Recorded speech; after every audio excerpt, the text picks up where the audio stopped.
wote ambao wamefika hapa, ndugu yangu Zablon Madhenge, asante sana.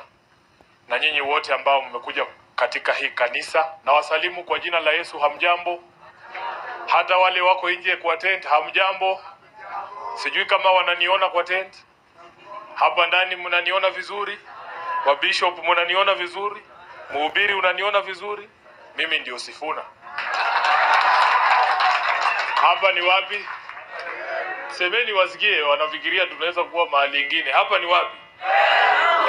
Meru. Nataka nichukue fursa hii kwanza niwashukuru kwa makaribisho ambayo mmenipa hapa Meru. Nimekuja hapa kwa mwaliko wa huyu rafiki wa baba, anaitwa Zablon Madhenge. Mara ya mwisho tulikuwa na Mheshimiwa Raila Odinga hapa Meru. Ilikuwa ni tarehe 3 mwezi wa pili mwaka 2024, na tulikuwa kwa hiyo boma ambaye tumekula breakfast leo kwa mzee Madhenge. Nimesema mzee Madhenge, ilikuwa ni uzito sana kuja kurudi kwa boma yako bila mdosi wangu kwa sababu ya yale yalifanyika. Lakini kila kitu kinafanyika kwa mipango ya Mwenyezi Mungu. Na nataka nikushukuru sana kwamba hata baada ya baba kuondoka umechagua kuendeleza ile urafiki ambaye ilikuwepo kati ya chama cha ODM, kati ya baba na watu wa baba kama mimi. Nataka niseme asante sana kwa kunialika kwako tena. Ni heshima kubwa ambayo umenifanyia. Na mimi nataka nikuhakikishie, kwa sababu nilikuambia pale nyumbani, mimi ndio niko na register kama SG. Mimi ndio niko na register ya marafiki wa baba, na najua pia maadui wake, wale walikuwa wanampangia maovu, na wajua wote. Sasa leo hii kuna wengine wanatuambia tufukuze marafiki wa baba kama Madhenge, alafu tukumbatie wale watu walikuwa wanataka kumbaliza kama Kasongo. Itawezekana kweli? Ndio maana mimi nimesema nataka nihakikishie marafiki wote wa baba wa kweli kama Zablon, mimi sitawaacha na urafiki wetu utazidi kuendelea. Nataka nishukuru mama yangu hapa ambaye ametusomea neno. Hilo neno ambalo umenipa nitatembea nalo. Nashukuru kwa maombi ambayo unasema unatuombea, kwa sababu kusema kweli safari ambayo tumejiingiza ndani hii, na unajua si kwa kupenda kwetu tumejikuta hapa. Nani hapa alikuwa anajua miezi 6 ambayo imepita kwamba baba hata kuwepo na siasa za Kenya zitakuwa zimebadilika jinsi ambavyo imebadilika? Mimi nakumbuka bwana Madhenge, wa Kenya walikuwa wananiambia baada ya baba kufa, wengine walikuwa wanasema nachukua muda mrefu sana kuomboleza, niamke niende kazi. Unaona? Na nyinyi wa Kenya wenyewe ndio mmetutoa kwa hiyo maombolezo. Mmetuambia iko kazi huku nje ya kufanya, safari ya kumaliza kazi ambayo baba alikuwa anajaribu kufanya, ikiwemo ujenzi wa hii kanisa hapa. So mimi nataka nichukue fursa hii nikuhakikishie ya kwamba kazi zote ambazo baba alikuwa anajaribu kufanya, zote ambazo alianzisha, maono ambayo alikuwa nayo juu ya taifa letu, ni jukumu letu sisi wote ambao tunajiita wanafunzi wake, watoto wake, kuhakikisha kwamba imefika mahali ilifaa ifike. So nataka nitoe hakikisho langu kwa hii kanisa kwamba kwa sababu umechagua kwamba tutakuwa marafiki, tutatembea hii safari pamoja.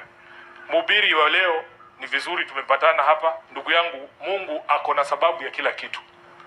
Hujuangi ukienda mahali utakutana na nani atakuhubiria, ni neno gani atakupatia. Mwenyezi Mungu mwenyewe ndio mwenye kupanga haya maneno. Umetuambia kwamba tukiinua haya madhabahu ndio itatupigania. Ndio ngazi ama ile umesema daraja ya kumfikia Mwenyezi Mungu. Mazungumzo kati yetu kama binadamu na Mungu yanapitia juu ya hiyo madhabahu, na kwamba ndiye itatulinda. Mimi naomba kwamba kwa baraka zako ambazo umetupatia leo, hayo mambo ambayo umetutamkia leo yatimie, ya kwamba tunajua kwamba tuko katika safari ngumu sana, lakini tunahitaji haya madhabahu na mengine yote, hata ile yako ambayo uko naye kule Kajiado, yaweze kusimama mbele ili tuweze kukamilisha kazi ya Mwenyezi Mungu. Nimekuja hapa na watu wengi, labda niwatambulishe tu kabla sijaendelea. Tuko na uongozi wa chama cha ODM hapa Mlima Kenya. Tuko na uongozi wa ODM hapa Meru. Naomba labda tu wangesimama. Wakiongozwa na chairman wa hapa Meru, Jack Munoru. Nilimuona chairman wa Nyandarua, Dickson Manyara, yuko hapa. Muwapigie makofi tu tafadhali. Mheshimiwa Munoru, wakati ambapo tunamaliza mchango, nitakupatia nafasi wa introduce moja kwa moja, na labda wasalimie pia, kwa sababu hawa wamekuwa mstari wa mbele kukiuza chama cha ODM hapa Meru na mlima mzima, unajua ni tofauti kubwa sana kukuwa mtu wa ODM Nairobi ama Kisumu. Hapa ukikuwa mtu wa ODM hapa kwa mlima ndio wako kwa mdomo ya simba. Tunajua ile kazi mnafanya hapa ni ngumu. Hatujawahi kusema ni rahisi. Ni rahisi kukuwa chairman wa Bondo wa ODM. Hiyo ni rahisi. Lakini chairman wa Igembe wa ODM, huyo ni mtu wako kwa mdomo ya simba. Mwapigia watu makofi. Wanafanya kazi nzuri. Sasa niko na ofisi yangu. Wale ambao umekuja kutoka kwa ofisi ya Sifuna, msimame tu. Simameni. Hawa ndio wale walikuwa wanakataa kusema amen hawa. Unaona vile wanaogopa kusimama sijui kwa nini. Tuko hapo na Devi anatoka mahali inaitwa Dandora. Karen hapo naitwa Karen Nyaruiru, kwao ni huko Ndenderu, Kiambu, Ndumberi. Haya, hapo nyuma kuna mwingine mfupi hapo. Unaweza keti Karen ndio hao waone. Huyu anaitwa Wendy Gasheri. Yeye anatoka hapa Meru. Huyu. Alafu huyu amebaki anatoka Kisii. Huyu ni wa Nairobi, hata Sebangi anatoka wapi, lakini ofisi yetu ukiangalia tuko na watu kutoka sehemu zote. Na nataka nichukue fursa hii kuwashukuru kwa kazi ambayo mnafanya, kwa sababu wakati mwingine mkituona tunafanya vitu watu wanaweza fikiria ati kuna ma-expert ama watu wazito wazee wanafanya hiyo vitu. Ni hawa vijana wadogo tu ndio wanatengeneza ile website yetu ambaye Kasongo alifunga, lakini tutaifungua kesho. Wametafuta ma-engineer vijana wale experts wa IT wamejitolea kutoka London, wengine wametoka US, Washington. Wanasema wanaenda kufunga mashimo yote ile Kasongo alitoboa kwa hiyo website. Kesho tutakuwa tumerudi ili Wakenya waendelee kujisajili hapa. Sasa nataka nizungumzie tu mambo mawili kisha niketi. Niseme asanteni sana kwa support yote ambayo mmetupatia.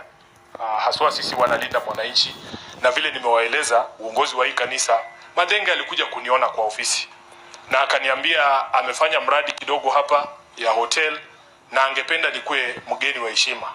Unajua hata mimi mwenyewe nimeshtuka. Unajua hii ndio mara ya kwanza nimekuwa mgeni wa heshima kufungua anything in this country. Yaani ile heshima ya Madenge amenipatia, ile alikuwa anapatia baba. Nimefika kwake amenipatia kiti kingine imewekwa simba kama hizi. Mara yangu ya kwanza kukalia kiti kama hii ni hapa Meru. Tena ni mzee Madenge amenipatia. So I am honored kabisa, na aliniambia mimi nikuje tu kwa sababu anajua urafiki wangu na yeye na mzee vile ulivyokuwa. Ndio kwa maana mjaona nimetembea na kikosi kizima cha Linda Mwananchi. Hiyo tu ilikuwa tu shughuli, lakini tukamwambia kabla ya kufanya mambo mengine yote, wacha tuombe tu, hata kama sanctuary inakaa vile inakaa hivi. Let us pray here, kwa sababu Mungu bado atatusikia, na tunataka tuchukue fursa hii tuseme tutasaidia kuinua haya madhabahu. Na ile kitu tutafanya, tutakubaliana na uongozi wa hii kanisa pamoja na Madenge ya kwamba nitakuja na hiyo kikosi yangu yote ile yetu wote kwa ajili ya harambee. Tuseme tu leo ni siku ya harambee, harambee speciali ambaye tunaweza kuchangia ili tuweze kumaliza huu mradi. Kwa leo nataka, kwa sababu umekubali urafiki wetu uendelee, nataka nikuwe rafiki, si ule wa kuachana. Tunataka hii kanisa mimi na wewe tuijenge vile watu wanalipanga mahari. Unaweka deposit, unaongeza, alafu unakuja tena, ndio tusipoteleane, si ndio? So leo nataka niwapatie 250,000 leo. Alafu hiyo pay bill nataka Karen usave kwa simu yangu hiyo pay bill. Every 2 months, after 2 months niongeze 250. Ifike ngapi? Ifike ngapi? 500, si ndio? After 2 months ni wadunge tena 250. Ifike ngapi? Ifike ngapi?